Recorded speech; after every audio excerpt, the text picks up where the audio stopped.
Coming up on 5 Minute News.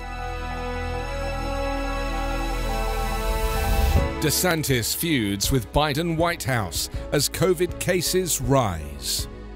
Apple to scan US iPhones for images of child sexual abuse. And US automakers pledge huge increase in electric vehicles. It's Friday, August 6. I'm Anthony Davis. As coronavirus cases rise across the Sun Belt, President Joe Biden asked GOP governors to get out of the way of efforts to contain the virus. Florida Governor Ron DeSantis fired back that he did not want to hear a blip about COVID from you, thank you, adding, "Why don't you do your job?" The exchange was unusually direct and bitter, particularly for politicians dealing with a crisis that is killing Americans in rising numbers. But it was a sign that the now familiar cudgels of virus politics, debates pitting freedoms against masks and restrictions, remain potent weapons. And DeSantis, in particular, appears eager to carry that fight into next year's midterms election and beyond. The strategy comes with risks.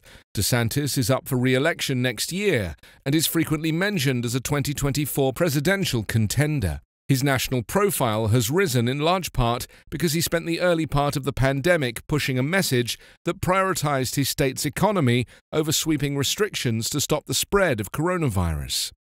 But his state is now an epicenter of the latest surge. Florida has repeatedly broken records for hospitalized patients this week, and it and Texas accounted for a third of all new cases nationwide last week.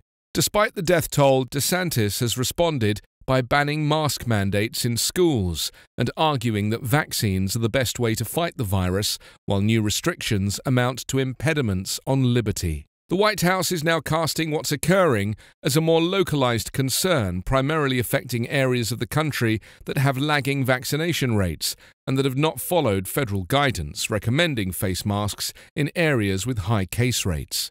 But the hardest hit areas tend to be run by Republicans like DeSantis. Apple unveiled plans to scan US iPhones for images of child sexual abuse, drawing applause from child protection groups, but raising concern among some security researchers that the system could be misused, including by governments looking to surveil their citizens. The tool, designed to detect known images of child sexual abuse, called Neural Match, will scan images before they are uploaded to iCloud. If it finds a match, the image will be reviewed by a human. If child pornography is confirmed, the user's account will be disabled and the National Center for Missing and Exploited Children notified. Separately, Apple plans to scan users' encrypted messages for sexually explicit content as a child safety measure, which also alarmed privacy advocates. The detection system will only flag images that are already in the center's database of known child pornography. Parents snapping innocent photos of a child in the bath presumably need not worry, but researchers say the matching tool, which doesn't see such images, just mathematical fingerprints that represent them, could be put to more nefarious purposes. Tech companies, including Microsoft, Google, Facebook, and others, have for years been sharing digital fingerprints of known child sexual abuse images. Apple has used those to scan user files stored in its iCloud service, which is not as securely encrypted as its on-device data for child pornography. Declaring the US must move fast to win the world's car-making future, President Joe Biden on Thursday announced a commitment from the auto industry to produce electric vehicles for as much as half of US sales by the end of the decade. Biden also wants automakers to raise gas mileage and cut tailpipe pollution between now and model year 2026. That would mark a significant step toward meeting his pledge to cut emissions and battle climate change as he pushes a history-making shift in the US from internal combustion engines to battery-powered vehicles. He urged that the components needed to make that sweeping stage, from batteries to semiconductors, be made in the United States too, aiming for both industry and union support for the environmental effort, with the promise of new jobs and billions in federal electric vehicle investments.